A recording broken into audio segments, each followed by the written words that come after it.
Hey, what's up? Good morning. Thank y'all for being here. We are in the live. I hope y'all are having a wonderful day. Happy New Year to everyone. Happy New Year. It is Friday, my favorite day of the week. Thank God. Somebody got paid today, right? Somebody woke up and looked at their account like, ooh, we about to get out here and do a little shopping, pay some bills, whatnot. But thank you guys for being here nevertheless. Let's see. Let me get all my stuff set up here. Again, thank y'all for joining the show. Child, I'll be doing the most, okay?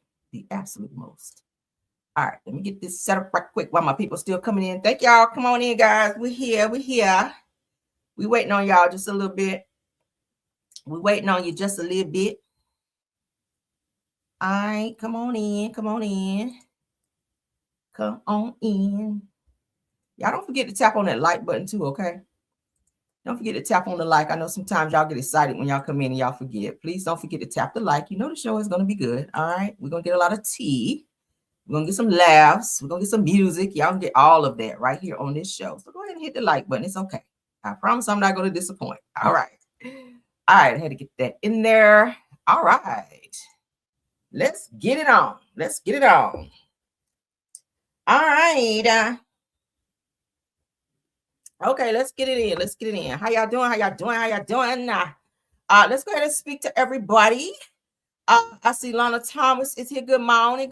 Sheila Washington. Good morning, Cheryl. Good morning, Grandma 504 Wilding Out. Good morning, No Filter Fine. Good morning, Marion's Favorites. Good morning, Kim Naughton. Good morning, Ting Shirley Terry. Good morning, Yvette McCovery.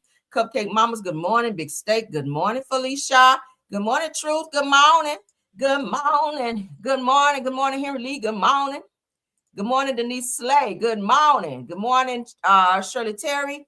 SCZK 5 Me. Okay, that's a new name. But good morning, Grand Rising. Good morning, Cheryl Rambo. Good morning. D Nice is in the house. Good morning, April R. in Virgo. Good morning. All right, everybody's still coming in. Thank y'all all for being here. Let me get my chair up. I feel like I'm sitting low. All right, there we go. All right, I see you guys. Yes, happy Friday. Y'all speaking to everybody. We got some more people coming in. Diana Black, I see you. Good morning. Good morning, there. I said Denise Slay. Good morning again. Felicia White is here. Good mountain. Thank you guys for being here. Hopefully everyone hit the like so we can go ahead and get into the show. We do not have politics today. We're going to jump right into the mess. It's Friday. Y'all know I don't like really doing politics on Friday because I know you guys are here for the mess. I see Mia MJ. Thanks for being here, love. Let's jump on in, okay? Because we got a lot of stuff to talk about. I hope you guys are having a great new year, all right? Because I sure am. All right, so let's first and foremost, we don't have any politics, like I said, but we do want to look at some of the people that we did lose last year, okay, in 2025, because we're in 2026 right now. Good morning, Katina, love me. Good morning, ma'am. All right, let's see what she's saying. Good morning, Cameron. I love you. Girl, sometimes I don't have time to listen while I'm at work, so I just hit the like, not knowing what you're talking about, because I know it's going to be good and watch you. Oh, thank you so much. I really appreciate you, okay? Sophia Jordan, good morning. I see Faith Williams. Kim Jones is in the building. Good morning. Thank you, everyone, for being here. Let's go ahead and get into it, though. All right, let's take some of this down. All right, so y'all can see what's going on. All right, so let's look at the people that we lost. All right, before we get into it, because we lost some really good people in 2025. All right, some really, really good people. Some were shockers. Some of these deaths shocked me, okay? But let's get into it, all right? Miss Viola Fletcher passed away 11/24/25. Y'all pardon me if I do not remember what she actually did. Obviously, she was a very, very important person because she is in this lineup. So shout out to her. Shout out to Ball Alert, too. This is where we're watching, okay? Y'all remember this one, honey. We talked about him quite a few times. Marshawn Nealon, he took his life last year. He was dealing with some very deep things, including his mother passing away. I don't think he ever got over that. So that was 11/06/2025. Of course, D'Angelo, I think, shocked everyone. A lot of people did not know that he was sick. He was, I think, in like hospice care going into his death, but he did not want people to see him in that state, according to what I was reading on several platforms. But he did pass away October 14th of 2025. All right, so we lost a good one. That's a legend right there. All right, Asada Shakur, 9/25/25. Okay, rest in peace to her. Y'all remember Rolling Ray? We also talked about Rolling Ray as well. Okay. 9/3 of 2025. Malcolm Jamal Warner. I'm still like lost for words. You guys remember he drowned while he was actually on vacation with his family, and he got caught up in the current and in the waves about their child, and he wound up being unalive. So prayers to Malcolm Jamal Warner's family. His mom, I know, is probably still getting over that death because that's her baby, right? We all remember him from the show The Cosby Show. Okay, he was Theo on The Cosby Show. So rest in peace to him. That's still a shocker. I can't even believe I'm saying that. All right. Ananda Lewis, y'all remember her on BET. You remember her. Okay. She passed away June 11th of 2025. Okay. George Foreman, y'all remember he passed away earlier last year, 3/21/25. So prayers up for his family as well. Y'all know he has a lot of kids, a lot of George, and I think all of them named George. He got George in there somewhere. But shout out to him, honey. If you got a George Foreman grill, it came from George Foreman because I got one downstairs as well. All right, make some good ass grilled chicken and burgers, whatever you want to put on there. All right, Angie Stone, another legend. All right, another legend we lost. 3/1 of 2025. All right. Lord have mercy. That was a shocker. Y'all know she was in a car accident where her Sprinter van flipped a few times after being hit by a semi truck. Okay. She was the only one, to be exact, that passed away in said accident. Okay. So prayers up for her kids, her son and her daughter, who are dealing with two deaths back to back, Angie Stone and D'Angelo. Okay. All right, Roberta Flack. Oh my God, another legend, right? We lost some legends last year. Okay, February 24th of 2025. Lord have mercy. Okay, Roberta Flack. Y'all know she got hits for days. So she left a lot of music behind for everyone to enjoy, but she is no longer with us. Okay. Valletta Wallace, who is the mother of rap icon legend Biggie Smalls. Okay, Miss Valletta Wallace. We lost her February 21st of 2025, honey. Irv Gotti, the very controversial, we got to say, Irv Gotti, who would not leave Ashanti alone. He did not realize that they broke up after she let his ass know, and after she had gone on to marry Nelly. He felt a whole way about that. Was doing interviews talking about, oh, she gave me a expensive watch back in the day. Nigga still had to watch. I was just like, what? But anywho, shout out to Irv Gotti because he did get Murder Inc. records up off the ground, which is still going to this day with artists like Ja Rule, Ashanti, you name it. All right. So yeah, they've been able to put out a lot of hits, but you got to give credit where credit is due because Irv Gotti has something to do with that. So rest in peace to him. We lost him February 5th of 2025. Okay. DJ Unk. I'm not really familiar too much with DJ Unk. Obviously, he's a DJ if he has DJ on his name. So, yeah, somebody was out here spinning those records. All right, getting the people on the dance floor partying up. So we lost him January of 2025. So you didn't get to see a lot of Trump's bullshit that was going on last year, but he did pass away. Okay, so rest in peace to him and all of his family members who are still dealing with his death. Let's move along. This one right here, baby, was still a shocker, but he was sick as well. This is another legend. This is a gospel legend. For those of you that go to church, know about gospel music. Richard Smallwood, honey, like, yes, okay. Many hits. Many hits. Some of his songs, a lot of his songs really got me through some really tough times. You know how you can listen to a gospel song, honey, and that song can hit right where it need to hit and get you up out of your feelings and get you through the day, okay? If you guys went to church, you had a good choir, honey, that could be on key real good. You can sing some Richard Smallwood songs and really get the church up and shouting and stuff, right? But so shout out to Richard Smallwood because they just announced his death. I think it was December 30th, was it? Yeah, December 30th of 2025. Isaiah Whitlock Jr. Passed away 12/30 of 2025. You know, they say every year carries a number, right? Every year carries a number. So you see a lot of people passing away at the end of the year, like right at 12/30, 12/31, like in that area. Every year carries a year. Every year carries a number, as they say. And yeah, a lot of people passed away last year. So rest in peace to this young man here, Mr. Isa Whitlock. I'm talking about Isaiah. Isa Whitlock Jr. Okay. Rest in peace to him. Young Scooter. I think he was a rapper. He passed away 3/28 of 2025. All right. So those are the ones that were listed for our 2025 people that passed away. So rest in peace to everyone that we mentioned. Condolences to all the family members and everyone that was affected by these deaths. All right. Yes, let's move along, honey. Let's move along. All right, Soulja Boy's into it, everybody. First, he was into it, Blueface. I hear he has some type of beef going on with DDG, which is Halle Bailey's baby daddy. Now he's into it with DJ Academics, child. He took some time to read him down. I said, oh my God, I got to play it. I was having me a nice little chuckle last night while I watched this. I said, oh my God, now I got to play this. So Soulja Boy is snapping off. All right, so Soulja Boy goes off on DJ Academics for saying that streaming unalive rappers aura.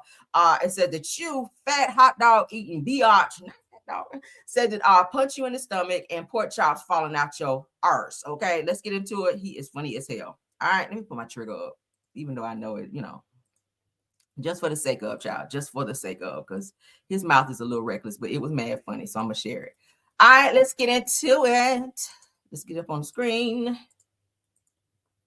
Thank you all for being here. Thank you all for being here. Y'all ready for this? Oh, thank you to the people in the bushes too, okay? All the flying monkeys. Y'all can turn your motorcycles off so y'all can hear me and take back the this tea wherever you report to. I don't know. So shout out to the flying monkeys. Oh, let me speak in your language. All right, y'all got that? Take that back. All right, so let's get back into the show. Academics, you need to fix your tweets. Nigga talking about all the rappers is lame because they streaming and all that. Well, shut the fuck up with your fat Uber Eats, McDonald's eating ass, 50 Krabby Patties stuffing down your stomach, bitch. You lame, nigga. Ain't no fucking body lame, nigga. Shut the fuck up. Niggas can stream if they want to, nigga. Fuck is you talking about? Fat piece of shit. I don't like the way you been tweeting, nigga. You need to put Soulja Boy, put my name in there. Don't call, know what I'm saying? Chicken nugget eating motherfucker punch you in your stomach and pork chops falling out your ass, nigga. Nigga punch you in your chest, nigga. You gonna cough up a chicken nugget. Boy, you better sit your fat ass down somewhere tweeting all that bullshit, nigga. Fuck wrong. So he felt a way about saying that, let's go ahead and read up. Soulja Boy does not like that DJ Academics, who is very controversial, didn't mention him in the list of rappers that were lame. All right, so this is the dumbest beef ever. Like, you want to be named as somebody being lame? Is that what it is? Or are you clout chasing or mad that no one is speaking your name and that he chose to talk about other rappers? That's what it's given. But it said he just read Academics for filth. Let's keep going. Don't you, nigga? How the fuck you gonna call all the rappers lame? You know how many rappers it is, bitch? How we lame because we want to get some Twitch money? Shut the fuck up. Moving right along. So DJ Academic says, if I sign a rapper, I'd forbid them from going on any streamer platform. Says, why? Because the facade of being bigger than the program, cooler than the normal, is what rappers live off. Says that every time I see a rapper on a stream, I'm reminded this ninja lame like me said that he won the lottery rather. He goes on and said that the internet removed all mystique from rappers. He says that I just seen a convo where a rapper still trying to convince people that they are so cool. He says that, bruh, we see y'all lives 360. Said you just as corny as the people you flexing on. You and your audience is the same. Streaming unalive rappers are. Oh, I don't believe that. I feel like a lot of people are going to different platforms now in order to, I guess, promote their music or whatever it is that they're doing. Social media is pretty much taking over. Everybody's using social media for whatever reason, to promote, to do lives, to speak to their people, whatever the case may be. Social media is definitely taking over. A lot of rappers are taking to different platforms now in order to stay relevant and to promote. So I don't see anything with it. DJ Academics, maybe you're not as popular as you think you are if you're so bothered by other people who are going to different streams in order to promote themselves. Like, why does it bother you so much if a rapper chooses to go on any platform and promote themselves, whether it's on streaming or whatever the case may be, podcast, whatever? I don't see anything wrong with it, but y'all know Soulja Boy stays he stays snapping out, right? Look, nigga, I was the first rapper on Twitch, cause I feel like you calling me lame. Don't get on no motherfucking Twitter talking about all rappers lame because they streamers. You the only lame nigga here, Academics. Shut the fuck up. Stupid ass tweeting ass nigga. Go eat some fucking pork chops, nigga. Get some smothered bologna. Nigga, stop. Who is eating smothered bologna? Like, come on. Tweeting so fucking much, nigga. Fuck is wrong with you? You hungry or something, nigga? You stupid bitch. Nigga talking about all rappers lame because they streaming now. Shut the fuck up, nigga. You the smothered bologna took me, okay? Because who is eating that? Not me, girl. Okay, who is smothering bologna? Making gravy and pouring it over bologna? Like, you know you fat when you eat like that. Come on now. But anywho, that's what he had to say. Moving right along. I can't give you no more time, soldier, because your mouth is very, very, very toxic. Okay. He stayed getting into it with somebody. Somebody else who stayed getting into it. Right, child, please. Oh my God. Somebody else who stayed getting into it. Let me take my trigger down because I don't need it. All right. All right. All right, so 50 Cent is still getting into it with Papoose. They're still going back and forth, child. This rap battle is starting to get out of control. Clarissa Shields, she's involving herself. We're going to look at that here in a second because she's going to get her damn wig toe off. But Papoose says, why everybody keep assuming that 50, comparing rather 50 to a biatch? Says it is it because he gossips so much? Said that we still ain't respond to let's rap about it. We still ain't respond. What? That doesn't make sense. Said he know he ain't nice for real, meaning that he can't out rap him. Said go apologize to Banks chump. Said that you need him right now, meaning Lloyd Banks. Okay, I remember that. Bars on wheels. Hashtag Papoose. Da da da. So this is something that Papoose actually posted to troll 50 Cent. So it's the Mariah Carey All I Want for Christmas Is You is playing, and he's showing this AI version of 50 Cent dancing with a little towel and a little bra. Girl, they are messy. When will this be in, Lord? This is crazy. Y'all know 50 Cent is a responder, and he did respond. So we're going to take a look here in a second after this. Baby, he is twerking it out, ain't he? Girl. Oh my God. Not that All I Want for Christmas Is You twerk out. All right, so of course 50 Cent responded as we know he always does. Let's get into it, shall we? I said, Lord, it's kind of entertaining, but it's starting to get annoying. I really want them to move past this bullshit, but then I kind of don't because I'm enjoying playing this mess. All right, so let's get into what 50 Cent had to say. It says that's the fifth little New York ninja this week. So of course he's trolling him because y'all know they said that Papoose has this weird head where his hair is receding, like his hair all toe out in the front, and then all this forehead action going. This is why he always wears a hat, because his head. Let's get into this, child. Lord, 50 Cent, shout out to you. 50, 50, yeah. You see what this dirty nigga just posted? I know. And then the nigga blocked me because I said 50 gonna bomb your ass. Yeah. I'm gonna let the people know because this nigga look crazy. Look at him. Nigga must be stressed out. I think his bitch knocked him out for New Year's. The nigga woke up and wasn't thinking. All right, bro. I'm gonna let them know. All right. Not the phone shoe. What you about to drop an album or something? That shit gonna flop. I don't know what's going on. What the fuck is going on up there? You look crazy. My son 50 say he not scared of you dusty niggas. You's a dusty nigga to him. Your career ain't never go nowhere. He don't respond to females that wear the pants. He told me he don't respond to females that wear the pants. You the bitch and he the Clarissa the nigga. You heard? I'm sorry. That's how it is. We don't rock with you. Stressed out over there. You need some attention. But we gonna give it to you. Got more shit to be worried about. Like that hairline. You need just for men. You need to go to Colombia and get the hair extensions. Let them poke your head a little bit more. Pause. 50, yeah. They are messy. All right, so let's keep going, child, because they are still fighting. Now, I showed you guys this one last night. Clarissa decided to respond. We're going to look at her response, but I got to remind you guys of where this mess began. All right, some of y'all didn't get to see it, so it would be remiss if I did not show you. All right, so 50 Cent responds to Papoose AI post of him dancing in heels and says that it looks like all of Papoose handsome hoes. All right, child, let's get into it, Lord. Okay. A mess. So 50 Cent says, look at Pat posted, haha. Says that look at what Pat posted, rather, haha. That looked like one of his joints. All of his hoes handsome. Says that they're tougher than him, LOL. He do like hard-faced girls, though. He do. He loved them hard-faced girls. He really do. But so this is this is the best. So Papoose posted this about 50 Cent. 50 Cent responded here. All right. So let's continue. He's still dancing, child. Papoose says, no, no, no. Stop deflecting, Curtis. Because y'all know this is his name, Curtis Jackson, child. Said the world is still waiting for your response to Fab and them. Said that you from Southside, do something.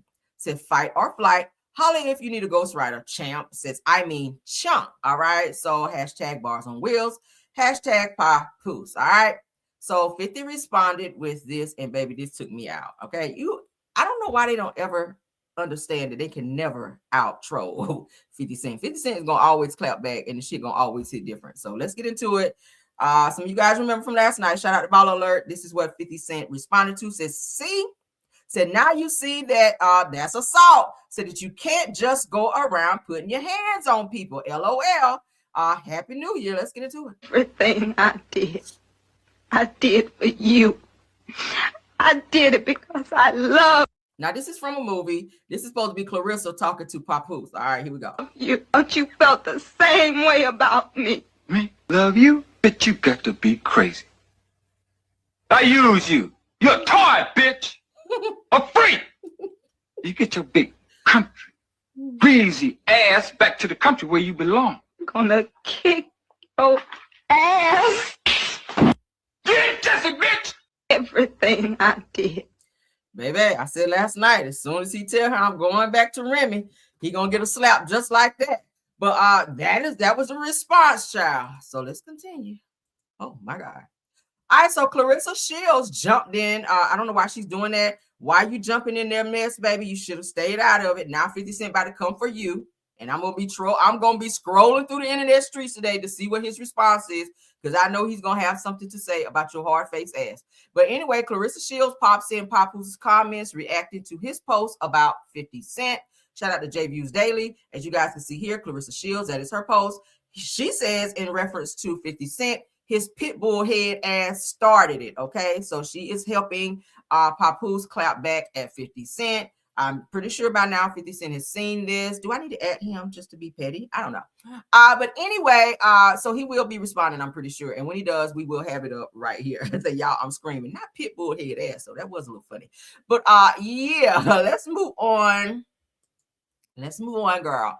All right, so rapper Huncho has welcomed a new baby into the world. Now, y'all know he and Keisha Cole are supposed to be dating. Obviously, Keisha Cole did not have a baby. I don't know if the new style now is, or the new trend is, that guys are dating girls, but they can have babies with other women while they're with said girl. We already know Cardi B is going through that with Stephon Diggs and several other people. Rapper, what is it, Young YN something child. I see he's got several women and several kids by several different women. So I don't know. And he has a whole wife. So it's weird to me how these women are accepting these guys that they're supposed to be dating, that they're going public about, say, oh, this is my man, my man, my man. But your man got babies being born like back to back to back by other people. So in this video, shout out to the Shade Room. It says that congrats to Huncho and his family on their new bundle of joy. He is now officially a father of 3. As previously reported last September, he shared the news that he was expecting a new little one. I wonder how Keisha Cole feels about that, because they keep breaking up and getting back together, breaking up, keep getting back together. He is always seen with other girls. I know at one point Keisha Cole was arguing online with another girl that he was supposed to be seeing, who's also supposed to be a rapper. And she broke up with him for a little bit, and then she went back, and the shit just began to do what it was doing. I mean, they continue to go back and forth, but he has just welcomed a baby into the world with someone else that's not Keisha Cole. Let's get into it. Oops, sorry. So you guys see that? All right, that's him in the hospital doing the skin to skin. All right, fresh baby, honey. That's a fresh one.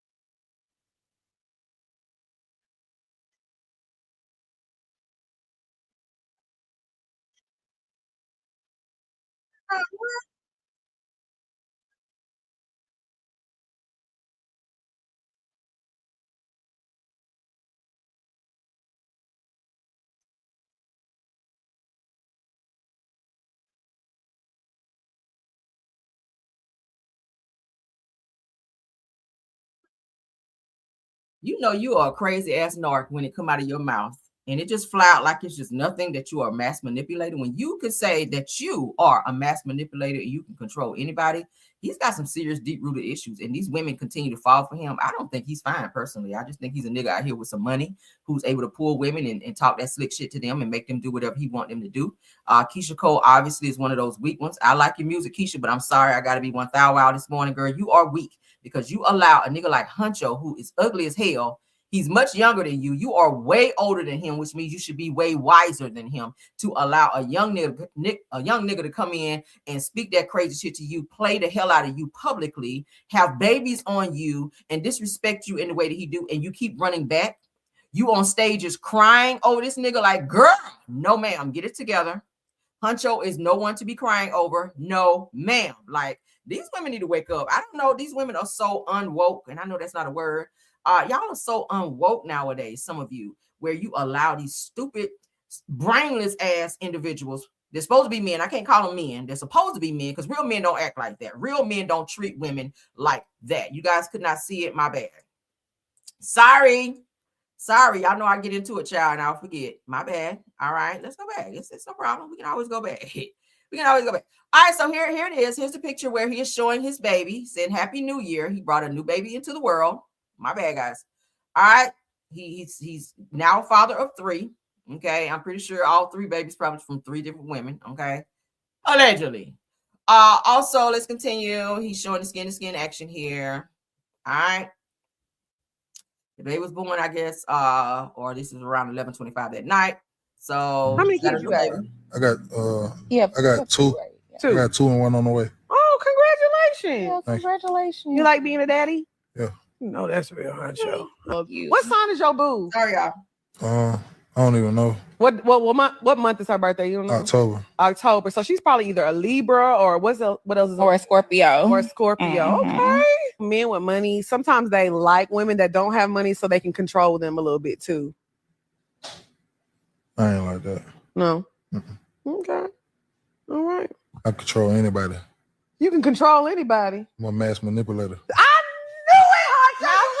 Nobody said that. I said it earlier. We gonna have to bleep that part out. I seen it. You ain't supposed to tell people that. It was the way he walked in here. I'm like, how y'all doing? I said, I know a slick when I see one. Yeah, How many kids you got? I got I got 2.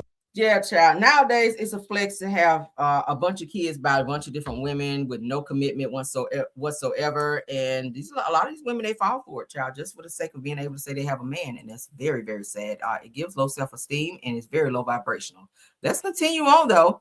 Krishan Rock is still bouncing from house to house. I told you guys it was said that she is homeless. One of her own family members, which is supposed to be one of her cousins, said that she actually lives in the car with her son, Junior. So, and then they take baths in a fitness center, okay? But she is seen here with Love and Hip Hop's Miss Nikki Baby and what's the guy's name? Leangelo, who is her baby daddy, honey. Apparently, they've gotten back together, maybe for the holidays. I don't know, because she did just take him to court for child support, all right? I don't know nobody in a hurry to get back with somebody after child support, but then again, maybe that's one way to make them drop the child support. Anywho, they are spending the holidays together. Krishan Rock is spending the holidays with them as well, probably because she had nowhere else to go, and she's not in good standing with her own family. So let's go ahead and get into this. Krishan Rock brings in the new year with Nikki Baby, Jello, and the family, all right? Let's get into it, child.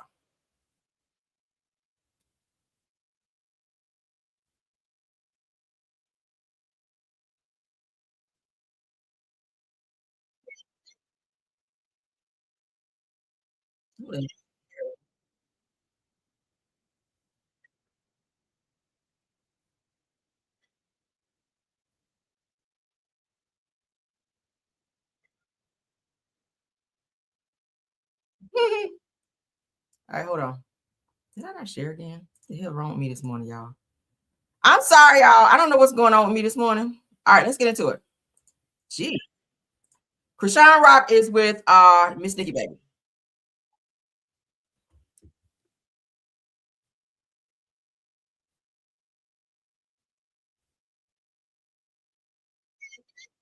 Kisses, Papa. That was so nice. Don't let him eat your hair, girl. What you say? A boot. What did he say, Nikki? He wants to put his boots on. He said he want to what? He wants to put his rain boots on. Oh, his rain boots. You want your rain boots? Oh, you understand? Period. W mama. Because she talks to her child, unlike you, Krishan.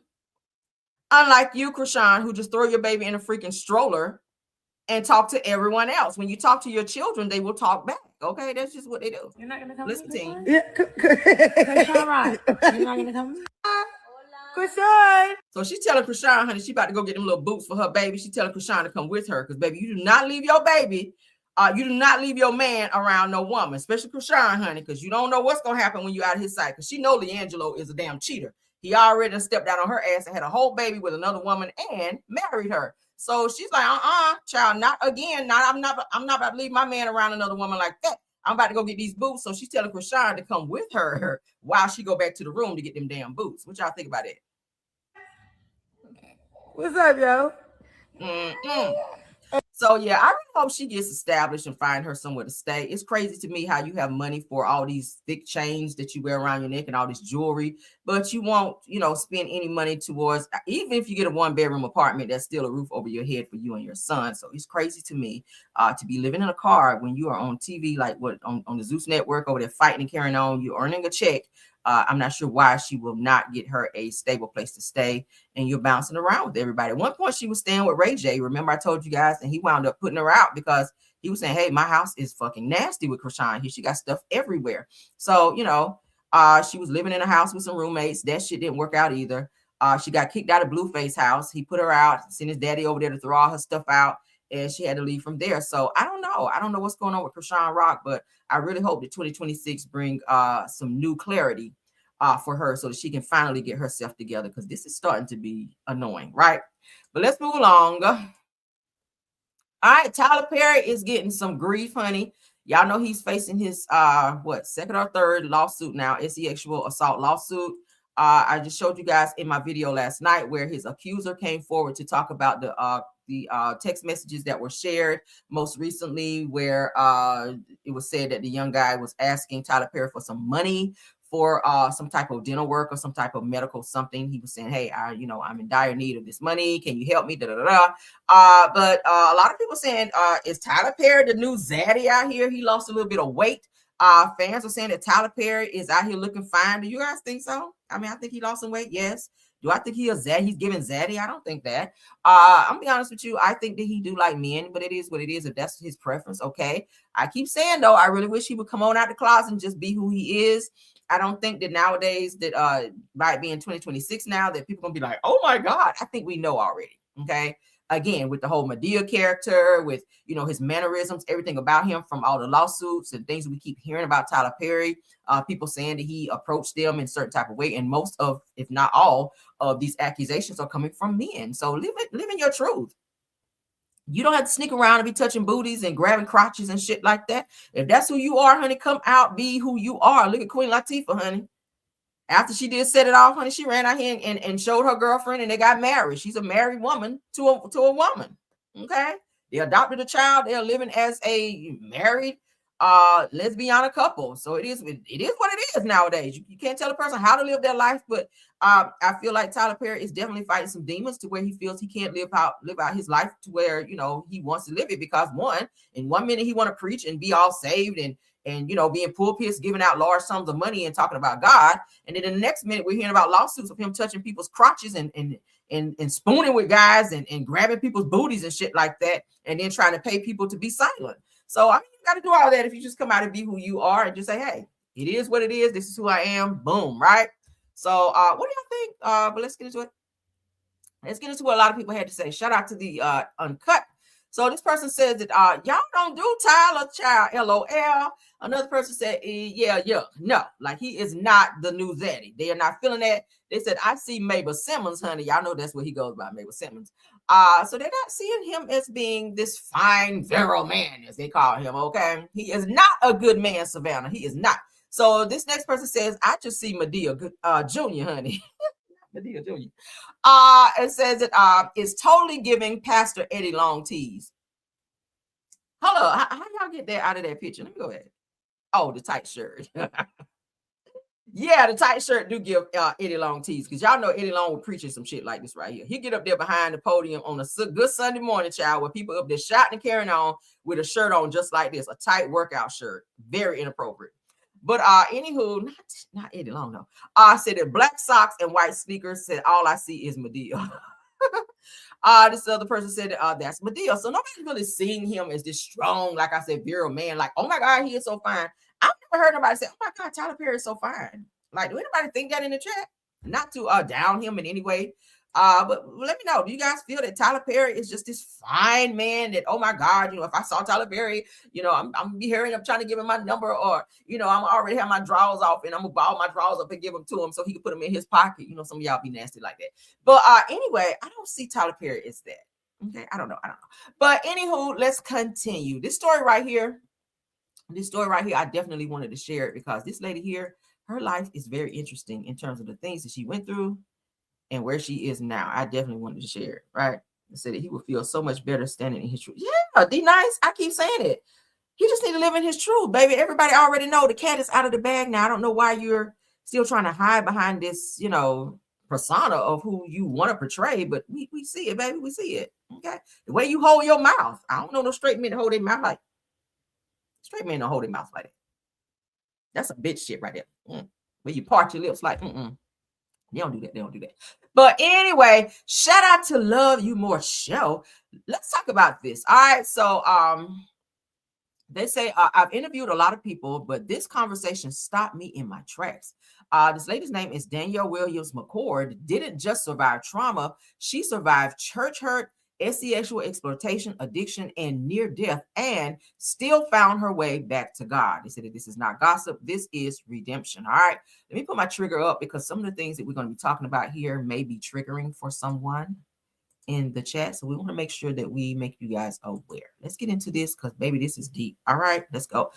So she met prostitution with a P in the choir. So imagine going to church, honey, the place that everyone goes to get the spiritual healing that they need, only to be introduced to prostitution with a P. Let's get into it. They had me in church every day. I feel like I was in church every day. I said, I'd rather go to hell if I got to go to church every day. You know, I was in church every day. And I figured if I was going to be there as much as I was, that I might as well do something I enjoy. And at that time, I used to love to sing. And so I ended up joining the youth choir. Mm-hmm. And while I was singing for Jesus, my choir member introduced me to prostitution. I heard the famous saying, you can't turn a hoe into a housewife. I heard, you know, what man would want to marry you? You done did videos and this stuff is out for the rest of your life. And you don't think about what happens if I end up being a wife, if I end up being a mom. You know, you don't think about that in that moment, in that, you know, that fast life. You know, this is a male dominated industry. It's more male preachers and pastors than female. And so I still have a level of anxiety. Mm-hmm. Some people will ask me to come because of my anointing, and some people will ask me to come because of their fetish. Wow. All right, let's keep going. There's a few clips out there that I want to show you guys. Let's keep going. So before the pulpit, there was pain. Let's get into it. And most introduced me as pastor. But before I was that, I was in the porn industry. I was a stripper, prostitution. And when people hear that, Willie, they automatically get this negative mindset about people who walk those type of roads. Mm-hmm. But I always tell people, if you don't know the story, then you can't judge it, right? Mm-hmm. And so before I became the pastor, prostitute, porn star, I was a little girl who had experienced molestation when I was 8 years old by the hands of my babysitter's son. My father, who deals with mental health issues, he's schizophrenic and bipolar. He was also an alcoholic. Yeah. And he had a psychotic outbreak. He tried to kill me when I was 10 years old. When I was 12, I was raped by a neighbor who lived across the street. And I never really got any help for any of those things, 8, 10, 12. And then I ran into a 27-year-old pimp when I was 13 years old. I had sex one time and I got pregnant at 13 by this 27-year-old. My Lord. Hard life, right? Mind you, she said that she was a pastor at one point, but all of these things she went through, it sounded like she had a very traumatic life. Let's continue. She said it started in the church. Again, the church is supposed to be some place where you can go, praise God, get some spiritual healing and connection, be set free from a lot of things that you're actually dealing with. But with her, she was introduced to prostitution and all the things that she wound up getting into that she shouldn't have been into through the church. Let's go. While I was singing for Jesus, my choir member introduced me to prostitution. And the funny thing is, the baby daddy, the 27-year-old that I met at 13, couldn't do it. He tried, but he couldn't do it. But it was when I met that girl in church, she had that type of influence on me. And so I ended up running away from my grandparents' house and moving in with my choir member, who not only opened up the door for prostitution, but she introduced me to drugs. I ended up getting addicted to cocaine and ecstasy. And so from 15, 16, 17, I started stripping. I started prostituting. I was selling dope at this point, and I was addicted to it. And if that wasn't bad enough, while I was in the nightclub, some porn stars came in. Wow. And I knew who they were. They were famous, very well known in the Black community. And I thought I was just going to say hi, but that conversation ended up changing my life. And one of the young ladies said, "Have you ever thought about doing porn?" And I said, "Absolutely not. You know, I've seen it a couple of times. You know, I watched it. You know, the Saints be watching porn. But I've seen That's what they say, allegedly. The Saints be watching. Hey, wait a damn minute. The Saints be watching porn. So I seen it. But I didn't want to do it. You know what I'm saying? Praise the Lord. I definitely saw it and knew who they were. Never imagined, even though I was already in that lifestyle, I never imagined taking it that far. But she said something that just kind of changed my world. She said, "If you think you're making money now, you haven't seen anything yet." I made $30,000 in 1 month. Wow. And but at what cost, though? I always say that to people. Of course, the love of money is the root of all evil, right? Obviously, that was some evil shit that she was doing.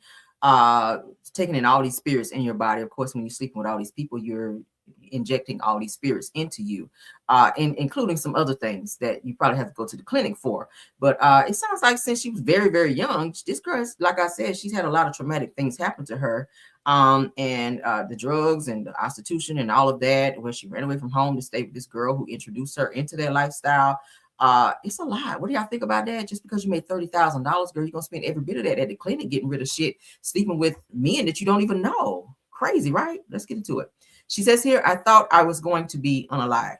She said, "I heard a lot of stories in my life." Said this one shook me. What started as a trip ended in a basement. She thought that she'd never leave alive. All right, let's continue.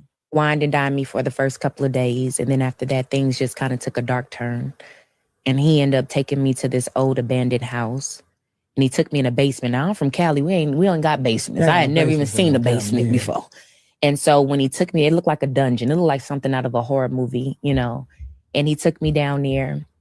And this man repeatedly to me, he beat me. He was a man from the islands. So he was into voodoo. He chanted voodoo over me. And he told me over and over again, "I'm going to kill you. You're not going to leave here." Now, I had been in situations. I got my trigger up. Okay, sorry. I had to make sure, child, because this is getting from being in the streets. I have been through a lot of stuff. I've been in scary situations, but this time, it's like I knew that this was it. Wow, a dungeon, getting locked in a dungeon in a basement where somebody's chanting evil spirits over you while they're also taking your innocence away from you. That's some deep shit, right? All right, what do y'all think about that? Was that the last one? Yes. What do y'all think about that? Now I think what I'm going to do is I'm going to find this video at some point today, and I want to look at it in its entirety and what we can share. I may spend a block on that because her story is very interesting. Okay, I would definitely love to have a conversation with her one day to get more in depth of the things that she went through, because her life is definitely interesting. I'm gonna be honest with you. I love stuff like this, baby. I love to pick brains of people who've been through things like this and whose lives went in this direction. It's child. She went through some very, very deep, dark stuff. But y'all put in there what y'all think about that. She after all the stuff that she went through, to kind of wrap it up for those of you who don't know, after everything that she went through, she wound up getting into the church and becoming a preacher, a pastor. Okay, but like they say, child, God can use anybody. All right, the people that go through stuff like this be the better preachers. You know why? Because they can identify with the things that other people have been through. When you have never been through anything, it kind of makes it hard for you, right? That's a testimony, right? She got a real good testimony where she can help, and she can start a ministry for young girls and people who have been through prostitution or who went through those types of things, where she can definitely mentor them and teach them how to come up out of that and show them ways that they can get therapy and all the things that they need to do. But more importantly, she can give them that spirituality and speak some things into their life. So after all these things that she went through, she definitely turned her life to God and she became a preacher after that. So thank God, right? A lot of people had to, probably have some negative things to say about that. But ultimately, again, like if you read some of the greats in the Bible, some of them were thieves. Some of them were, prostitutes. Some of them did a lot of things that were not godly, but God was able to use them and give them certain assignments, and they were very near and dear to him in the Bible. So yeah, anybody can be used if you put your head on right and you have a heart for it. That's all it takes. Okay, God can change anybody. So no judgment here in terms of things that she went through or the choices that she made in her life. Let's continue. All right, let's get into the reality TV segment of it all. Ooh, that was deep, right? Ooh. All right, let's take the trigger down because we don't need it. Yes, child. The Lord can use anyone. It don't matter. Okay, no matter how bad it was, how rough it was, child. If you want to change, he can definitely change you. So that's for anybody. That's for anybody. All right, so let's get into it. Miss Nene Leakes brought in the new year with a lot of the greats. Tamar Braxton was there. Apollo was there. Of course, y'all favorite Carlos King was there. Not mine. But yeah, so she had a lot of her Naomi, which is her on again, off again boyfriend, was there as well. She had quite a few people there bringing in the new year. Let's go ahead and take a look at it. Ain't gonna play the music. So they're counting down. Look at Nene. She look good here. Shout out to Nene. Nene looks great here, right? She had a few nips and tucks and skin lighteners and all the things of the things. Honey, she's gonna have her blonde wig on. You know that. There's Carlos. Okay. There's Tamar. Michelle ATL is there too. She's real good friends with Nene. I saw her in another post. So she is also there. There's Apollo, Phaedra's ex-husband. Okay. Yes, honey. Shout out to Nene for that. She does look good. Y'all know she's getting back into the TV world. They're on Bravo, Real Housewives Girls Trip. She's going to be on that coming up here soon. So shout out to Nene for getting back on TV. That's something that she wanted. So she's able to iron out her differences with Bravo and do what she likes. Okay, she about to get a bag again because Bravo pay their people very, very well. So shout out to Nene, which then will probably lead to her being back on Real Housewives of Atlanta. All right, I like Nene. She's a handful, but baby, she's definitely needed on TV. All right, we just saw Tamar, but we're gonna look at her again because she is definitely in this post, right? Okay, Nene look good. Nene look good. She's keeping it together. I ain't mad. All right, shout out to Tamar. Let's get into some of the things she has to say. She says, I love upgrading my man that he doesn't need to have as much money as me. So maybe she likes to be a sugar mama, okay? It's kind of giving the whole Candy Burst mentality for me. I think the Candy like to date men that are kind of beneath her a little bit. Not beneath, they make less than her because it makes her feel more empowered as a woman or maybe more in control. You have some women that like that to have men who make less than them or just regular schmegler. If they make the majority of the money, if they're breadwinners, they love that because they feel a sense of control versus having a man who makes more and can control them. All right. So let's get into what Tamar had to say. One of the qualities about me when I'm with the man is that I know how to upgrade him. You know what I'm saying? To the point, where I don't want him to feel like, oh, she's the one. I want him to feel like that. I want him to walk in the room and feel like he the one. I want him to feel that way because he's him. I like that. There's a lot of women, they like to emasculate men. The girl got the bag. That drives me crazy. That you saying you big him up. He ain't got no your man. But I've seen the vice versa. I don't want that. And I don't want people to look at my man that way. You know what I mean? I want people to look at my man, respect him in his own right. He don't even have to have as much as me or have anything going on as much as me. I just want the respect factor to be in the room when we're together. That's what it's all about, respect. It really is. You ain't respecting your queen, then you got something coming. Yeah, because if my dude look corny, I look corny. And I don't want to look corny. You don't want to look. That ain't it. What y'all think about it? So women, I guess let's ask the question, would you prefer your man upgrade you or are you going into the relationship and you got to do the upgrading?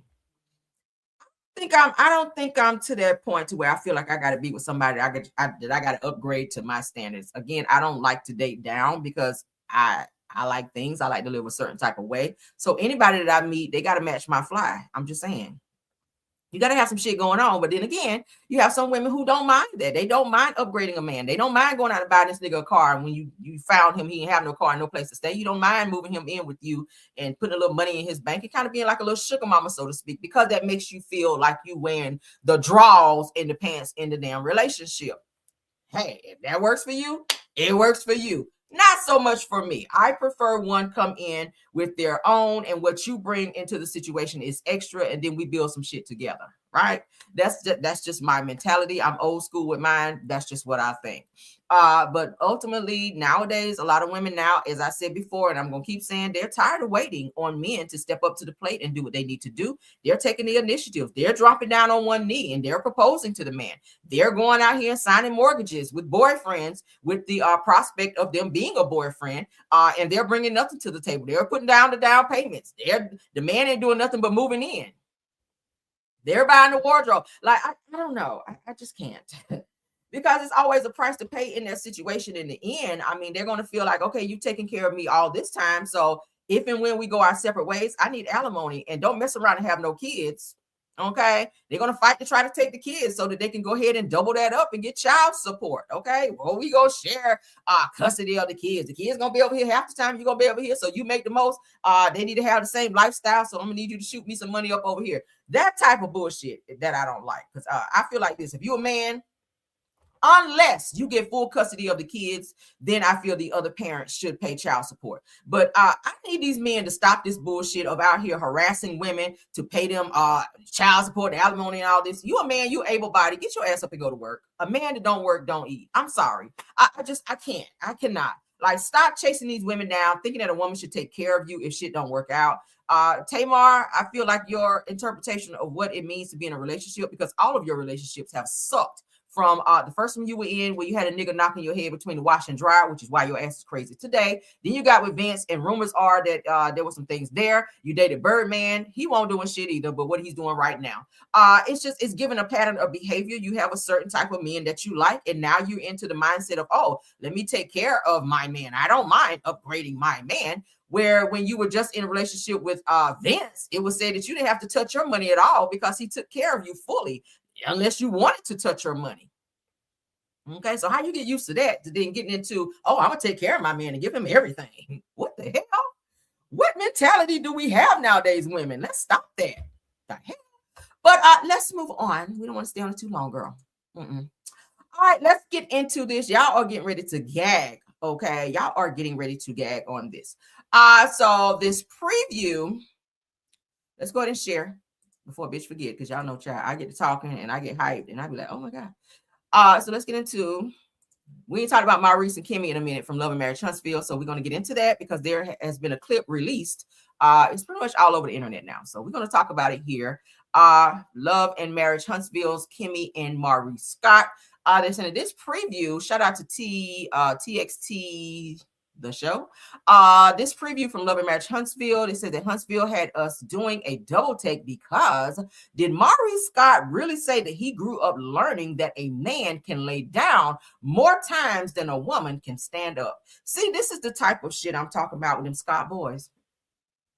I keep saying, who raised you, nigga? Because y'all mentality as related to the respect level when it comes to women, like, nigga, you, I hear, was raised mostly by your mama because your daddy chose to tell y'all that he was somewhere working while y'all niggas was sleeping on the floor. I gotta be one thou wow.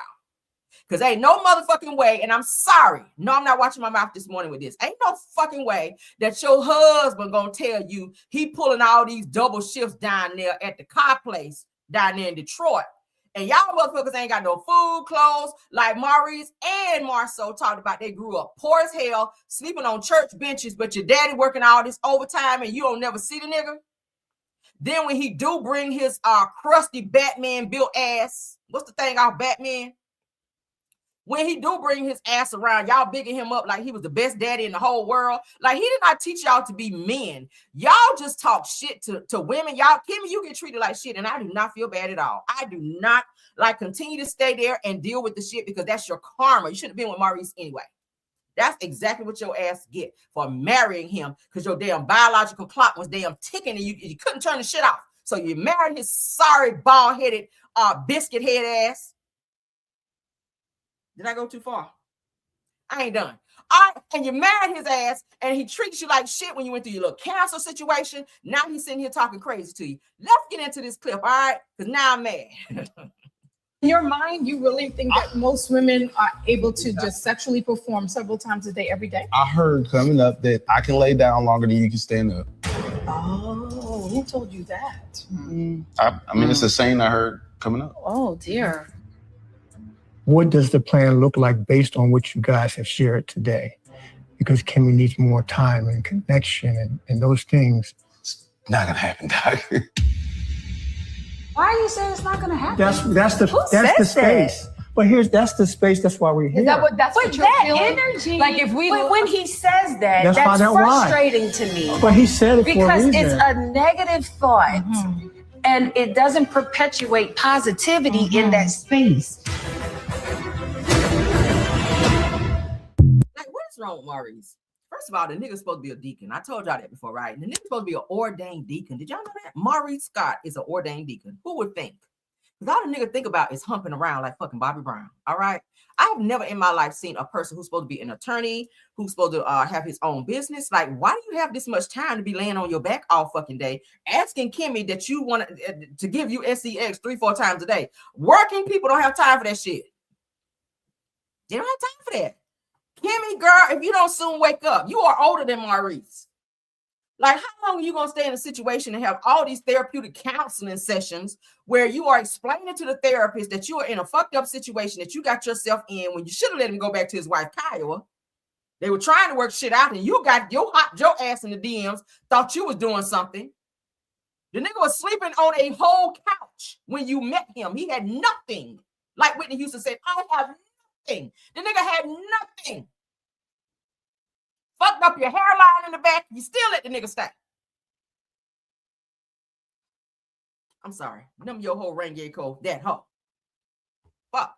But anywho, but then you want to sit here and you want somebody to try to talk him off the ledge in terms of how he's treating you and his mentality. This is who he is. Maurice is not going to change Kimmy. Maurice is not going to think any differently than how he is thinking. The man has an SEX addiction. And I ain't going to say allegedly. I've seen enough clips. And I'm not going to say, oh, that's just a storyline. No, that is who this nigga is. A person who expects you, who is on chemo when you barely have the strength to get out of the bed every damn day, to get up and cook a full meal, clean the house, and still give him SEX 3-4 times a day when you can barely lift your head. If anybody knows anyone that's ever been on chemo, then you know it takes your strength. Maurice is an insensitive bastard, and I said it right here, and I meant that with my whole chest. You are an insensitive bastard because your job as a husband is to protect and to provide, nigga. You moved into her house. See, there's a lot of hers when it comes to this situation. Like, what you bringing to the table besides some dick? I'm so sick of this shit. Then he sit up there and say shit like, oh, it's nothing. I haven't been taught. Let me get it right. He says, I was taught growing up, and I've always heard that a man can lay down more times than a woman can stand up. Well, I'm going to say this. Real men who have real jobs that are fucking providers and protectors of their households, that are leaders of their marriage as they supposed to be, don't have time to be fucking laying down that much. What you laying down so much for? Your chunky ass need to be up. Win some cases. I've never seen one storyline where they showed this nigga going to the courthouse. You're supposed to be an attorney. How many cases have you won? He paid for you to go and get your freaking license to be a lawyer. And we ain't seen you do one case yet. That's not your storyline. Your storyline season after season after season is, I ain't getting enough sex. I can see you at least drive by the courthouse, Maurice, just to convince me like this much, if you can see through my fingers. Damn. The audacity of you. Marceau thinks the same way. The other chunky brother with the hips like their mama think the very same way. All of those boys are fucked up. Yeah, I said it. And Kimmy, I don't know why you want everyone to have this sympathy for you. I do not, dear. I do not. My grandmother always used to say, you start out how you can hold out. I love old sayings because they hit different, right? Get all you can and can all you get. You remember we talked about that? But you start out how you can hold out. If you start out allowing a person to disrespect you and talk to you in that way and have those type of expectations for you as his wife, he sees you as a FDX demon that's supposed to be ready when he's ready. Like as soon as he opened his eyes, like he ready. Never mind the fact that you got to go to work. Never mind the fact that you got to, take over the household. Never mind the fact that you got shit you got to do. Oh no. Oh no. If you home, you got to walk around with no drawers on just in case he get that feeling and he ready to go. Like, girl, you had to get a dog for emotional support when that's supposed to came from your husband. I wish the fuck I would go get a dog for emotional support when I have a husband. Like, somebody got to go, and it's probably going to be the husband, right? The dog, you can stay because you ain't do nothing. But nigga, like, it just balls me. It balls me why Kimmy continues to see this as acceptable behavior. And then you want to sit here and fuss at him in counseling sessions. Maurice is not going to change his stance. Let's play this again, child, because I'm just like, this shit here is so beyond. It's beyond toxic at this point. Like, Kimmy, you sending yourself to an early grave from stress and everything else connected to it, girl. You're not all the way out of the woods, I'm going to say, as far as this cancer situation, all right? Just because you rang that bell, there's still some things you got to work on. All right, you had a whole season talking about your damn libido, and now you're sitting up here talking about this shit. Let's continue. I'm so sick of them. In your mind, you really think that most women are able to just sexually perform several times a day, every day? I heard coming up that I can lay down longer than you can stand up. Oh, who told you that? I mean, it's a saying I heard coming up. Oh, dear. What does the plan look like based on what you guys have shared today? Because Kimmy needs more time and connection and those things. It's not gonna happen, Doc. So immediately, the therapist is asking you, what do you think, can happen? Because Kimmy is asking for certain things to change. Immediately before the doctor can get it out of his mouth, Maurice says, not gonna happen. That means you came into this counseling session with your mind already made up that no matter what is said here, no matter how many times Kimmy cries, no matter what she says, even if she says she's leaving me, threaten me with that because we know she ain't going no fucking where, I still want my sex 3-4 times a day. I don't care.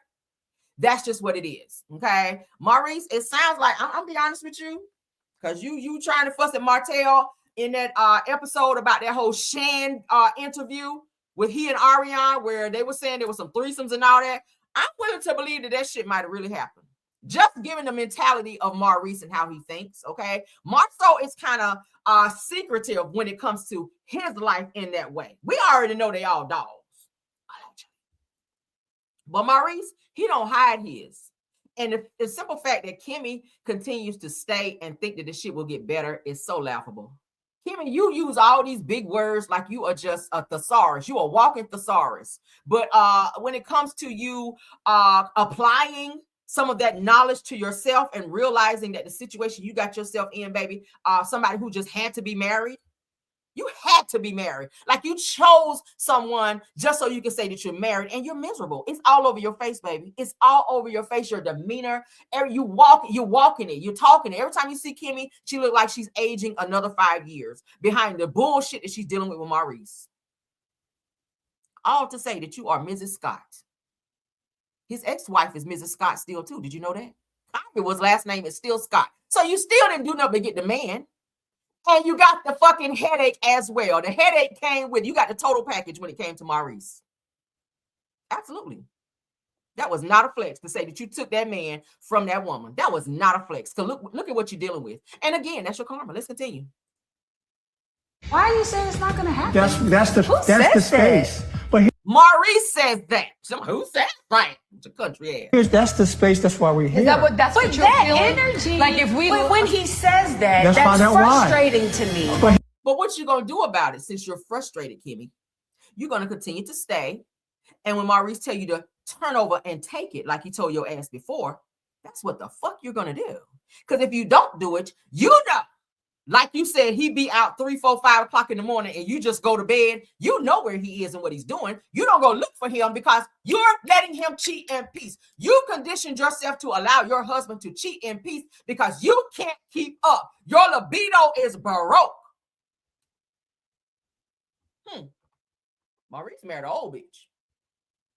See, when you first got him, Kimmy, like I said, you start out how you can hold out. When you first got with Maurice, she was wearing all those little young girl outfits with your shoulders out, them little tight ass jeans, short skirts, and all of that. Whenever Maurice wanted something, baby, you would come over there and tell him, "Oh, can you cut my son's hair?" Because he's supposed to be a barber back then. He was supposed to be a barber. So you use Jalen as a means to get close to Maurice when he won't shit back then. That's exactly what that was. You used Jalen to get close to Maurice, having him cutting his hair so you could see him and be around him with your little skimpy shit on, and you were sleeping with him and doing all the things that you were doing. And now that you're older and you've gone through this little cancer situation, you can't keep up with him. So now you're allowing your husband now, because I feel like he only married you for TV purposes and for a fucking storyline. Let's just be honest. I don't think the nigga was gonna marry you unless OWN paid for that shit, which we hear they did. I hear they did. I hear OWN paid for Kimmy and Maurice's wedding on that yacht. And the only reason he married you, baby, is for a storyline. And y'all still don't have a fucking storyline. Ain't that sad? You did all of that for what? You did all of that for what? When your husband tell you he's moving his ex-wife into town and you got to kowtow and deal with that, and you sitting on the back patio crying, and he's sitting there looking at you like, I don't give a fuck, I've spoken. Now wipe your eyes, because I need you to go to the restaurant and go sit with this same wife who's coming into town that I know you can't stand and play nice with her. He don't give a fuck about you or your feelings. Maurice is clearly running shit in your house. He done ran your son off so you couldn't have that emotional support and have another man tell him, don't talk to my mama that way. See, he had to get Jalen out the way because Jalen is Kimmy's only child. Jalen was her protector. Abusers don't like protectors hanging around. I know I'm talking right. Abusers don't like. There are many different ways of abuse. I'm not saying he's slapping her around like Ike Turner. Psychological abuse, verbal abuse, all of those things, I'm gonna be honest with you, some of those things hit different and last longer than the whole physical abuse. A lot of women know that. If you've ever been through a physical situation where a person scream at you and say all kind of crazy shit to you, verbally, psychologically, and they continue to chip you down and break you down emotionally, all of those things hit different. And most of the times, emotional, psychological abuse lasts longer. Yeah, you can see the scars from the physical, but when a nigga get in here, that fucks you up more than him throwing you across the room. That sits with you more. Kimmy is going through emotional. You could tell. She's frustrated, but she don't want to leave because leaving means I'm going to be by myself. Leaving means this nigga might take everything from me because the house is where? In her name, but then you fucked up when you skipped over your son who's supposed to have his name on your house and you added Maurice onto your house. I never would have done no shit like that. Your only seed. Maybe Maurice had a hand in that because he came into the door with nothing. But you had a house before you knew Maurice, and you moved a nigga in your house, but ran your son off and skipped over your son and added Maurice's name to the deed. So if and when y'all fall out and she get tired of his bullshit, he gonna take her through the ringer. I just see it. And let me tell you this, and you paid for the nigga to be an attorney and gain knowledge to outthink you when he take your shit. You paid for it, Kimmy. You pay for him to stay in hotel rooms so he could study when ain't nobody stayed in the house but you and his son. Won't no babies running around the house, so why in the same city was it deemable for him to stay in a hotel while you were paying for his education and his hotel? That I never see him do any cases. That's wasted money. And the only thing you ask this man for is to be a protector, provider, and to be there for you as a husband and respect you as such. And he treats you like he treats Shan. But you don't believe that he was doing the shit that Shan said he was doing, but you are being treated like Shan. Oh, I don't believe it. That's him. I don't believe it. I don't believe that Maurice was doing that. Bitch, where was he when he left that party that night? When fucking Aniva was in Huntsville, Alabama, down there at Black. When he got into that accident with that DUI. With lipstick on his shirt. It wasn't your lipstick. I ain't never seen you wear red lipstick like that. Whose lipstick was that? It's too many signs popping out there with your husband. First of all, he shouldn't be out 4 or 5 o'clock in the morning when you got a wife at home and you just go to bed. That shit right there, that's still bothering me. I just go to bed because I'm tired. Just kidding me. I just go to bed because I'm tired of waiting up for Maurice to come home. He's hanging out with the fellas. Yeah, he's hanging out with the fellas. Threesomes usually require fellas to be around. When said threesomes, I mean, your husband said on a stage as an ordained deacon that he has 5 sums. That means there are several people in the bedroom doing things, and one of them people ain't you. Because you home in the bed. You got your bonnet on. You sleep with the light off. He over there at Credit One with the light on. Because he don't put neon lights in there. I said, what kind of business? What kind of business? Put neon lights up around the child. He done turned the business into a club. She said she would be over the table. And when they went to Las Vegas, they ran a terrain girl, a choo-choo on her. That's what he said. Let's continue though. He said it Because for a reason. it's a negative thought and it doesn't perpetuate positivity in These are the big words. She like perpetuate positivity. that space. She looking at her like, bitch, are you serious? Are you done? Girl, are you good? She look at him like, I can't believe we're still here. Girl, you're going to stay there because that's what you chose. Again, I do not feel sorry for you. I do not feel sorry for Tisha in terms of the way Marcel talks to her and treat her either. I don't. I do not, because you guys are very male identified and you feel like this is what you have to have in order to have a man. And that's just not true, girl. Okay? Hell no. But let's move on. I don't care no more.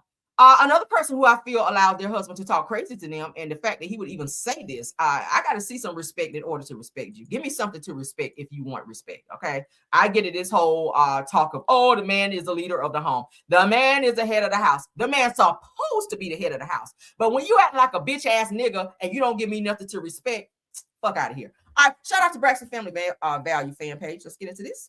You guys know who these people are on my screen.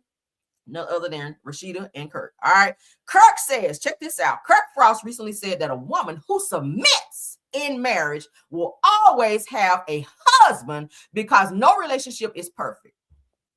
What do y'all think about it? What do y'all think about it? He admitted there will be rough moments, and all marriages have rough moments. All right. Now, making mistakes, or makes mistakes rather, but emphasized, I'm the man. Okay, he got his ass on his chest. I'm the man. Okay, I'm the head of this household. My wife has to submit to me and let me lead. Let's look at it in a biblical stance. All right, biblically, men are supposed to be the leaders. All right, when a man finds a wife, he finds a good thing. The woman is supposed to be the helpmeet. The woman is supposed to be beside him. Said beside every man, not behind, not in front of. Beside every good man is a great woman or a good woman, right? My thing is, Kurt, you have outside kids. You and Rashida have been together 20-something odd years. All right. Y'all just celebrated 20-something years. You have small children. So tell me how, pray tell, is she supposed to respect you and allow you to lead? Where are you leading her besides the clinic? Again, where are you leading her? Let me say it louder so you can hear me. Where are you leading her besides the fucking clinic? My nerves of this. Oh, because you're a man, because you were born a male, because of what's between your legs, that automatically negates that you're just the leader. No, you don't have the qualities of a leader. You got some bitch assness in your blood, because there's no fucking way. I don't care if you've been married for 80 years. If you step out and have a baby on your wife, the person you're supposed to lead, and she's dumb enough to stay there, and not only have a baby on you, but allow the baby mama of the person he was cheating with to go on vacation with you. How weird is that? How weird is that? It's giving sister wife. Like, how do you lead in a sister wife situation? Like, hell no. He says, I'm the man. But you're not showing that. Yeah, by by what's on your birth certificate, yes, you are a man. Not the man, you are a man. Well, boy, let's say boy. Let's chop you down to boy. You're a boy. Because men don't do shit like that, okay? I feel like men are respectable. Men are, responsible. I don't feel like that was responsible for you to step outside, even if you were going to cheat. And I never, ever condone cheating. But if you're going to cheat, there are so many different ways to strap up. There are so many different ways to protect yourself, because what you're doing out there, you're bringing back to her. And I'm pretty sure you and Rashida do not use protection. Most married couples do not. Okay? They don't. They don't. They like it sushi, girl, raw. Let me stop. But let me get back in the character. All right. He says, I'm the head of the household. You're supposed to be the head of the household, but you can't lead me if you're cheating on me. You can't lead me if you're disrespecting me. I don't want to hear shit you got to say if you're disrespecting me. So there's no way you can lead me. It's weird to me how, like I said, a lot of these men out here still feel like they can make women respect them and submit. I'm not submitting to someone who has that type of mentality that they can step out and do what they want to do when they want to do and bring babies into the household. And I have to help take care of, because I've seen pictures where she was cooking and the side baby was right there. And she's accepted this side baby and his other kids that were born within the marriage. So how are you submitting to said situation? Is it that you guys have so many businesses and things that you guys have acquired and built while you were married? Is it that you guys or that Rashida, that you're not leaving because you don't know if Kurt's going to leave you high and dry or try to suck everything up out of you if you decide to leave and make things difficult? Because I hear all the businesses are primarily in his name and you're secondary. So are you afraid? And I feel like he set it up that way for a reason. Kurt is not this dumb, ignorant bastard that everybody think he is. Okay, he's made himself her manager. We see this a lot. What always happens when the wife decides she doesn't want to be with the husband anymore? Look at Mary J. Blige and Kendu Isaacs. Right? Look at Mary J. Blige and Kendu Isaacs. When Mary J. Blige decided she was done with his bullshit, when he was cheating on her and doing all the shit he was doing, when she decided to leave because he inserted himself to say, oh, I'm your employee now. All of a sudden, now I got to take care of your mama, your bills, everybody else's bills, kids that whenever ever my kids that were step kids, you want me to take care of them as well because I decide not to be with you anymore. So you have men like that who come into it and they see the potential in you and they decide to attach themselves to you in any way, shape, or form by saying, oh, I'll be your manager. Rashida wanted to be a rapper. Granted, she cannot rap. But Kurt said, oh, I'm helping you push your career. I'll be your manager. Where's your job at? Where's your job at? Why are you putting everything in your name? See, you got to watch that. You got to watch that. They've started a lot of businesses. I hear she just opened her other boutique in another city. So they're growing. That's great. Great for you. Okay.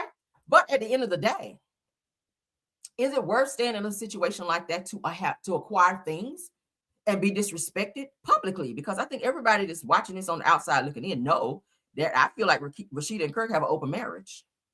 I mean, you talked about Yandy and Mendices. Let's talk about you. Let's turn the mirror back to you. I feel like you and Kurt are in an open marriage because there's no fucking way a woman in her right mind would stay and allow a man to continuously cheat and make babies throughout your marriage and publicly disrespect you and make you comfortable with and take care of said kids. That to me is wild work. But let's continue on, honey. We can stay on long. All right. I'm going to skip this one because I got to get done. We're going to hit this and quit it. Prayers up for Trina's husband, Vaughn. I hear he had to be rushed to the hospital. All right. Shout out again to Braxton Family Value fan page. Trina, stop cooking all that fucking bacon and fried foods up over there for you seeing your husband to an early grave, sis. All right. Y'all know Trina has a cooking show right now. She and her husband, Vaughn. This is them.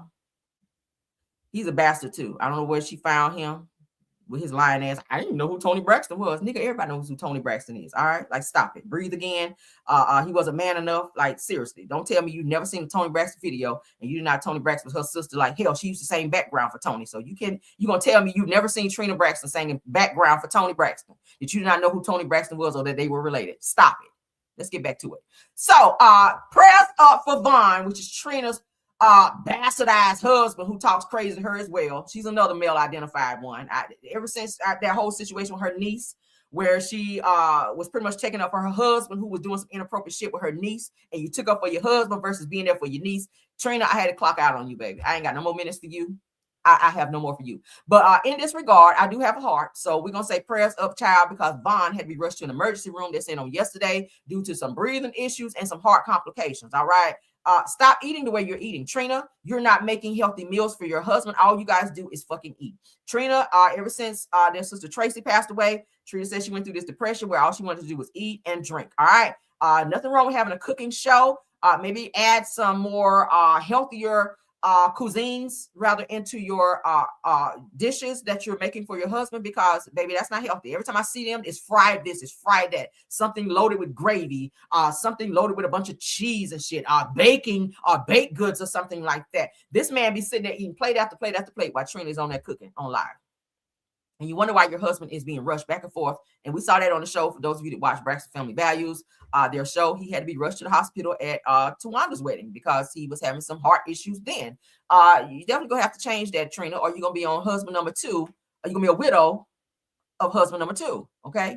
We already lost Gabe, child. Gabe had some type of cancer. I want to say prostate cancer or something like that. And now you're remarried to Vaughn, who is eating himself to death over here. Like, Jesus Christ. At some point in time, you're going to have to change it up, baby. All right? But again, prayers up to Vaughn, because we don't want this man to have no heart attack over there eating fried chicken and fried fish and everything gravy down with sugar and everything else. That's not healthy. All right? As Black people, we got to take care of our bodies, because diabetes and high blood pressure, all of that does reside in our, Blackness, okay, in our race. All right, we got to change that up. Okay, that's how grandma and them taught us to eat back in the day, to eat everything with gravy and everything fried and all that. We got to get away from that. It's okay sometime, but you got to have some moderation when it comes to eating patterns. All right, they go for everybody. I like a little fried chicken sometime, not every fucking day. Okay, and when I eat it, I have to close my eyes because I ain't had it in so damn long. I have to close my eyes and chew like, oh God, I forgot how good this is, right? Because a bitch gonna eat a salad if I don't eat nothing else. I love salad, and I eat salad every damn day. Because there's so many ways you can do a salad. We've got to change it up in terms of how we take care of our bodies, because we want to be around for a long time. Okay, that's a little health thing for you. Let's get into the next topic. Now, I'm all for families getting together or getting back together if it's possible. If it's not toxic, okay. Hold up. What is this? Okay, yeah, this goes over here. I'm sorry, guys. So yeah, I'm all for families fixing their relationships and getting back together if that's what they choose to do. Shout out to Bambi and Young Scrappy, or Little Scrappy rather, for going to church on a good old Sunday, child, for to bring in the new year versus all the fighting and clubbing and partying. It seems like they're trying to get a little, they're trying to be a family again, and I respect that, because sometimes you can spin the block on a person if that's what you choose to do. That's not my thing, but hey, they have children. If that's what they want to do, and church is a great place to go. All right, so that's great to see Little Scrappy and Bambi there with their kids bringing in the new year at church. So let's take a look at that right quick, and then we're gonna move on. Shout out to Live Bites. Okay. No songs. It's like they're having like a little worship moment. I don't know why people always have their phones out in church, like when they're having like worship moment or just church period.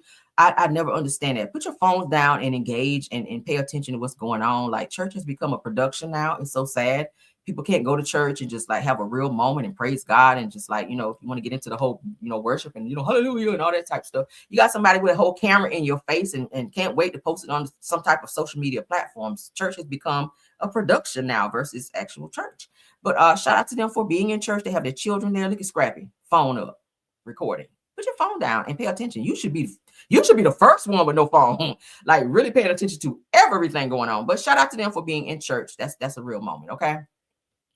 That's them, honey. Okay, cute kids, right? Cute kids. They make some beautiful kids. Beautiful kids. So shout out to them. I ain't mad at it. I ain't mad at him. Train up a child in the way they should go, Lord, right? All right, let's get off that. Whew. Let's get into, let me see how many more topics I got. I be pulling topics, Lord. Okay, what I got? Okay. All right, so let's get into this one with Q from day 26. I love me some Q, honey. I'm gonna tell y'all now, like I said before, when I watched Making the Band, a lot of this stuff didn't make sense to me in terms of how Q was viewed on the show. A lot of people saw him, like I said, as problematic. Thought he was fighting a lot because of some situations with he and Don. Now it makes a lot of sense to me. He's breaking down the situation with Diddy and the whole horse tranquilizer that was given to him by his girlfriend Dawn at the time, who he was dating. Shout out to Art of Dialogue. Let's take a look at this. I found this on TikTok. Let's go. I do go through mental health because of this situation. So I get a shot in my arm every month to keep me calm and to keep anxiety and my thinking regularly. So, okay, we were in a studio and, Puff's like, he's a different, I think he was very high at the time. He wasn't sober. He's like, we're about to go to the Hamptons. And it was weird because we never really like stayed the night with them, before. It was just weird. Like, okay, we're about to go to the Hamptons. What's about to happen in the Hamptons? This is weird. So we get in the road and they're speeding very, very fast in these cars, these SUVs to the Hamptons. So we get there, walk through the house, get to the backyard. I remember Dawn calling me over to her near the pool area, and she's like, oh, is this 2 red pills? She was like, oh, this is ecstasy. And she was like, one's for you and one for me, and it's from Puff. So I'm like excited. And then, okay, I take accountability here. I'm gonna slow down. I do take accountability for taking a drug. I was about 22, 21.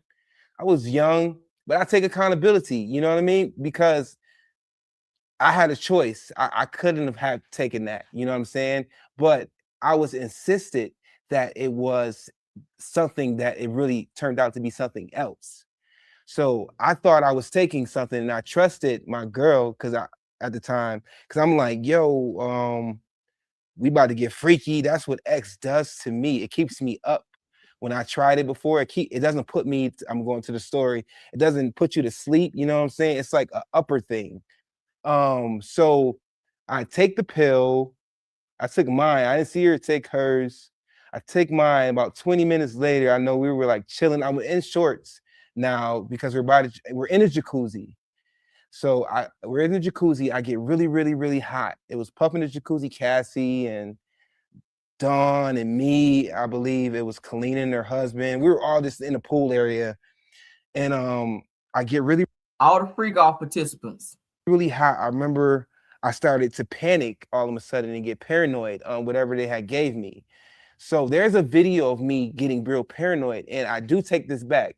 Chef was in the kitchen cooking, and she saw me when I started to lose my mind a little bit. She was there, but I'm thinking like, I don't remember her, because the effect that the pill did to me, it makes me forget some things sometimes. Because the pill turned out to be not ecstasy, it turned out to be a horse tranquilizer pill. So rewind, I'm like panicking in the mode. Next thing you know, I know I was in shorts because I jumped in a pool. When I jumped in a pool, I don't remember nothing after that. All I know I remember is I woke up in the basement downstairs in the dark. So when I was down there, I don't know who brought me down there and who put on pants on me, because I was in shorts. So whoever brought me down there had put on some pants on me. I don't know, whoever it was. So I'm thinking whoever dressed you obviously took off the wet shorts. If you jumped into a pool with says shorts on, they removed those shorts. So obviously something had to have happened to him in an sexual nature when said clothes were removed and they redressed you, because he says he woke up with certain body parts hurting, appearing that he was sexually assaulted during his blackout after said horse tranquilizer was taken, when he was told that it was ecstasy. Let's continue. I don't know, because I was out of it. And then as you see, I wake up in the video like screaming or whatever out of my sleep. And you can say it's a joke, you could say it's a prank, you could say whatever the hell you want to say it is, like looking at the video, but I didn't take it like that because I was in the dark for like 7 hours. That video just shows them going downstairs checking on me.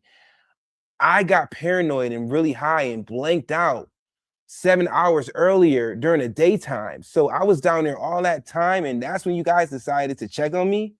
You know, I think that's kind of like fucked up. And number two, I'm like, well, why wasn't Dawn down there? Or excuse me, I mean say her name. Why wasn't my ex down there with me? Because Kalina was there with her husband. Cassie was there with her guy. You know, there was a producer there with his girl. Why wasn't she there with me when I was out of it like that? You know what I mean? I felt so like vulnerable. I felt like so like alone. You know what I'm saying? Like I felt set up because it just didn't feel right. Like everybody was with their piece, and my girl at the time was upstairs. You know, whatever the fuck she was doing. You know what I'm saying? While I'm under the influence, I could have like died. And probably having a freak off with Diddy and Cassie. I mean, if he told her to take an ecstasy pill for what? I mean, most people who take ecstasy pills are trying to be turning up and being sexual with someone, and they want to be able to go for a very long time. So if he gave you the horse tranquilizer, that was to put you out of it so that probably he can get through his FO with, this is just my interpretation, okay? I'm saying allegedly. So that he can get through his interpretation without you waking up, walking in, interrupting, whatever. Because I'm going to say, if you want a horse tranquilizer, you're going to be out for quite some time. Think about it. When they give it to horses, they're out so that they can do whatever surgery or whatever they need to do so they don't wake up and become, erratic or whatever. So that's why it was given to you in my eyes, in terms of why did he slip one to you? Because he didn't want you to be a witness to probably what he was going to be doing with Dawn and maybe Cassie. Let's continue. I sleep, not to get dramatic like that, but I thought I was taking ecstasy. I didn't know I was about to fall out and go to sleep like that. I could have like had a heart attack or anything because that pill was very, very, very strong. As you can see, when I woke up, people say, "Oh, he's not sweating," and this and that in the video. Well, I was sweating. Like I said, that's 7 hours later. So if I jumped in the pool with my shirt on and laid there, of course, if you guys checked on me immediately, I would have looked wet like from the pool. But that's 7 hours later. You know what I'm saying? Like, so how 7 hours later I'm still soaked, in sweat. But long story short, of course, y'all know he's telling his story. Y'all can watch the rest of this on Art of Dialogue, or you can go over on TikTok and pull it up. He pretty much is talking about what happened to him when he was in this whole situation with Diddy with this horse tranquilizer, and he was set up, he feels, by his then girlfriend Dawn. Okay. I'm going to go ahead and add this link to the chat for those of you that want to finish watching this at your leisure. Okay. That is the TikTok link if you guys want to go straight to it. All right. We're going to go ahead and move on because we got to keep the show rolling. We got a couple more topics that we got to do so we can get out of here. Candy Burris has a little moment. Let's get into her. The Morning Hustle. She sat with them and had a little interview. I'm going to make this our last one, because I don't want my show to be too long, child. We got to end it. All right. Hold up. Candy. Yeah, let's move you. All right. So let's get into our last video of the day. Well, of this video. Okay. Not of the day, because I'm definitely going to come back. Okay. Let's get into it. Candy Burris, she gives us a little insight. Candy Burris has had quite the year, to say the least. As we all know, she filed for divorce from Todd. I don't feel like they're going to get divorced, but whatever. Says, but when she dropped by with Escape earlier this year, said that she reminded us that she's just a mama working hard to send her kids Easter baskets. Okay, Candy. All right, let's get into it. I would never like really cut her off, but my thing was, I was thinking she wasn't gonna want to hang out with us on Valentine's Day, and like they're in their 20s, like, but they're like, you should have asked. I don't have that with Riley. It's a little different. She got her own show damn near right now. Oh my god! And you sent her an Easter basket still. Yes. So Riley is, they just announced that she's on this new show coming on Bravo called Next Gen NYC, right? And the thing about Riley is she living her best life on my dime. That's the way to go. It's time for her to start building up her own little, bank account. Yeah. But she got, she do some things there, but I need to be consistent so she can take these bills over. New York City is not. I read somewhere where Candy gives Riley $10,000. She gives her like a stipend or like an allowance each month for $10,000. That's a lot. $10,000. What the fuck do you need $10,000 a month for, Riley? You're a grown ass woman. She's on a show that Next Gen, whatever it is, New York. She gets a check from that as well. But Candy is still financially taking care of Riley, and that's her daughter. She can do whatever she wants to. But $10,000 a month is quite a bit of money for an adult child. All right, let's continue. No joke. Yeah, she goes to NYU. She's spoiled. You're right. Yes. She hit me and was like, well, I want, we like the Easter, because we're older, don't mean we don't want an Easter basket too. So I sent her Easter baskets, her and Kayla. The same way we do Blazing Eggs, because when I tell y'all, she probably be mad if I say this, but why she was crying. Because we took Ace and Blaze on one of our trips we took them on, but didn't have Kayla and Riley with us. Oh, they were like, you didn't even ask us. And we like, first of all, y'all grown. Right. Y'all should be doing like your own thing. Yeah. The kids never think it's a point where you're supposed to cut them off. It wasn't even about it. It was like during Valentine's He's Day. making it worse. He said, cut them off. You never cut them off. I would never like really cut her off. But my thing was, now, Riley will always be Candy's baby. I feel like the reason that Candy does this is because she's trying to compensate for maybe the time and money. Well, not money, because she always took care of her financially. Y'all know Riley spent the majority of her life growing up with Mama Joyce because Candy was touring and working. So Riley was primarily raised by Mama Joyce, and Candy will foot the bill in terms of paying for the financials in order to take care of Riley. So I feel like the reason that Candy has not fully cut Riley off, and that she does give her that $10,000 stipend a month, is because maybe she feels a little guilty. Sometimes parents who are in the industry and they can't really be there for their kids like they want to be, like physically. Like she's doing the same thing with her two youngest kids, Ace and Blaze. They're going to probably feel the same way once they get older, if they don't feel that way now, because they're at the age where they can understand mommy is not here a lot. We're with daddy a lot. Okay. And even though Todd, and shout out to him for making sure that the kids do fly out and be around Candy when she's working in certain places so they don't miss her too much, because they are small. But I feel like Candy kind of does that and keeps Riley close to her like that, and still takes care of her on the financial level. And she hasn't cut her off. Say, okay, now you grown, you 20-something years old. It's time for you to go and get you a job. Because at one point, Riley was going to be an attorney, but then she changed it and said she didn't want to do that. She wants to work in the music industry. Great for you. If you find a job doing that, you can intern and find your job within the industry. Great, because Candy has a lot of connections, so that works great for her. But I feel like Candy is definitely feeling some type of guilt in terms of the fact that she really wasn't there for Riley physically like she wants to. So she's not going to just be that mom to cut her off out of guilt. That's just my interpretation of it. Okay. I think she loves all of her children, but unfortunately, Candy is a workaholic. She's a workaholic. At some point, you got to be able to slow down and smell the roses and be with your kids, because you don't want to live with that guilt. You don't want them to be like, well, mom, growing up, I really missed you, and I really wish that you would have been here. You're missing a lot of like first everythings. You're missing those moments. You have a little girl now who may want to sit down and have mother and daughter conversations with you, but she probably have to do it on the phone versus in, face to face like any child would want to. She's missing a lot of that, and probably a lot of the things that happened in her marriage was because she wasn't there. She worked so damn much. But again, Candy takes care of a lot of people in her family, including Mama Joyce, who always want a new car every fucking year, a few months or so. She just bought her a new Lexus, and she bought her a new home as well. So she has a lot on her financially, including Todd and his fuck ups when it comes to the restaurant and other business ventures. So Candy has to continue to work the way she does. Now I get it. Before I was like, girl, you need to slow down. But when you have a lot of family members and people in your pocket that you have to take care of, plus your grown kids who are still, kind of eating off of you as well, versus kind of pushing them out there, because even birds get pushed out the fucking nest at some point and say, okay, Mama Bird say, okay, now I've gone and fetched as many worms as I can. Now let me push you out so you can learn to fly on your own. But I feel like Candy is definitely not pushing Riley to be as independent as she should be as an adult because of guilt, because she wasn't there for her as a mother, or as a mother should, because of working so much while Riley was growing up. So yeah, y'all can't tell Riley acts a lot like Mama Joyce. Her attitude is just like Mama Joyce. Just like Mama, and it's sad. I was like, oh God, not Mama Joyce Jr., Lord. We don't need another Mama Joyce. We tired of her ass.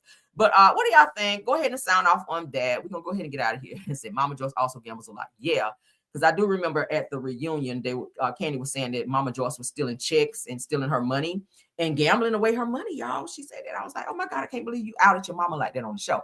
But girl, yes. But thank you guys. We're gonna get out of here, okay? Let's go ahead and thank all of my people. Shout out to all my mods. All right. Shout out to all the content creators because I got to get off here. Shout out to all of you guys. Shout out to all of my caramelians. Shout out to the haters in the bushes. All right. All my flying monkeys that park their motorcycles in my bushes to get all of my tea to take it wherever you take it. I don't know. But thank you for that, I guess, because views do matter. Thank you to everyone watching. All my caramelians, y'all know I love y'all down. We got to get out of here until the next video. Don't forget to tap the like. Don't forget to hype up this video. Don't forget to share the video. Check out all of our platforms. Also, check me out over on TikTok as well. All right. Like the video, share the video, hype the video, all of those. Subscribe to the channel if you've not done so as well, too. All right. Love you guys.